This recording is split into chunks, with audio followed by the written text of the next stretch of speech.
आफाद गेजेरथियारि सोलायनाय मावथांखि बायदियै दादगारि दालाइसा दुलाराय बर' फरायसा आफादनि बानजायनायाव खुंनाय रुंसारि रानखोन नार्जारि गोसोखां गामियारि जोलुर बादायलायनाया थांनाय सानखालि जोबलांबाय।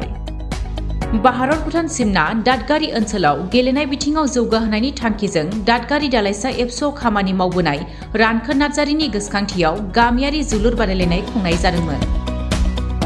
जोबथा साननि बादायलायनायखौ 1 नं धोरोमपुर आरो 1 नं खाग्राबारिनि गेजेराव बादायलायदों। बे जोबथा बादायलायनायखौ चिरां जिल्ला एबसुनि लोगो आफादगिरि सोरांसार बसुमतारिया बेखेवना होयो। मोन्नैबो हानजाया 3-3 गलजों समान जानायनि उनाव ट्राइ बेकाराव 1 नं धोरोमपुर गामिया देरहासार जानो हायो। देरहासार जानाय धोरोमपुर गामिनो गंसे ट्रफिजों लोगोसे नोगोद रांनि बान्था गथायनाय जायो।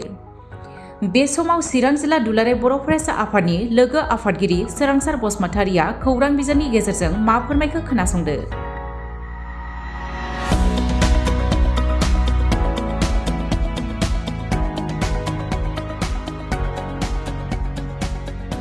दादगारि दालाइ दुलाराय बर' फरायसा आफादनि बानजायनायाव रुंसारि रानखोन नार्जारि बिथांखौ गोसोखांनानै जे गामियारि जोलुर बादायलायनाय होदोंमोन। बेयाव आं गिबियावनो बे खेलाखौ बानजायगिरि दादगारि दालाइ दुलाराय बर' फरायसा आफादनिसिम साबायखर जासिदों। दिनै जाय मोननै हानजा 1 नं धोरोमपुर लोगोसेनो 1 नं खाग्राबारि मोननै हानजानि गेजेरजों गेलेनाय जोबोर मोजाङै जादों। नाथाय जोबथा फाइनाल हिसाबै 1 नं धोरोमपुर गामिया ट्राइ बेकारनि गेजेरजों देरहासार जानो हाबाय। दा जों मिथिगौ बर' हारि हिसाबै जोंना फुटबलाव जोङो बयबो बिखात।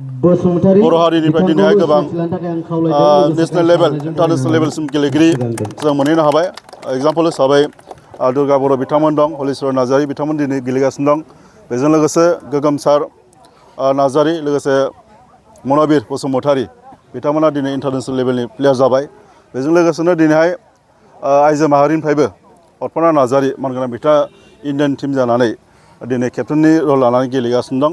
बेजों लोगोसेनो जों मिथिगौ बर'फ्रा फुटबलावल' नङा गुबुन गुबुन बिथिङावबो दिनै जायगा आवग्रिनो हादों। बक्सिं गेलेनाय, बिदिनो आर्सारि गेलेनाय, गुबुन गुबुन बिथिङाव दिनै बर'फ्रा गेलेनायनि गेजेरजों प्रिथिबियाव मुंदांखा जानो हादों बा नाम खामायनो हादों।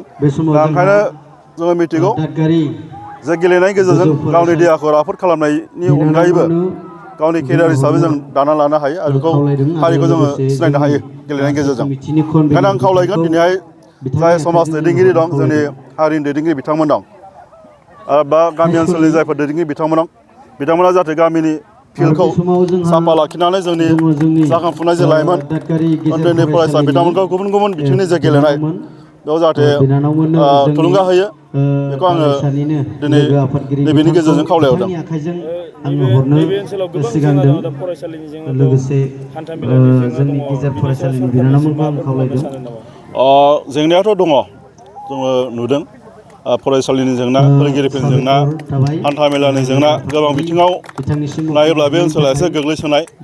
ओंखायनो गासैबो बिथिङाव जे फरायसालि बा नैबे फरायसा बा फरायनायनि बेलायाव जोङो जोंनि समाजनि दैदेनगिरि हिसाबै बा जोङो दुलाराय बर' फरायसा आफादनि साफा साफा मावथि हिसाबै जोङो सोलोंथाइ बिथिङाव दिनै खामानि मावबाय थादों।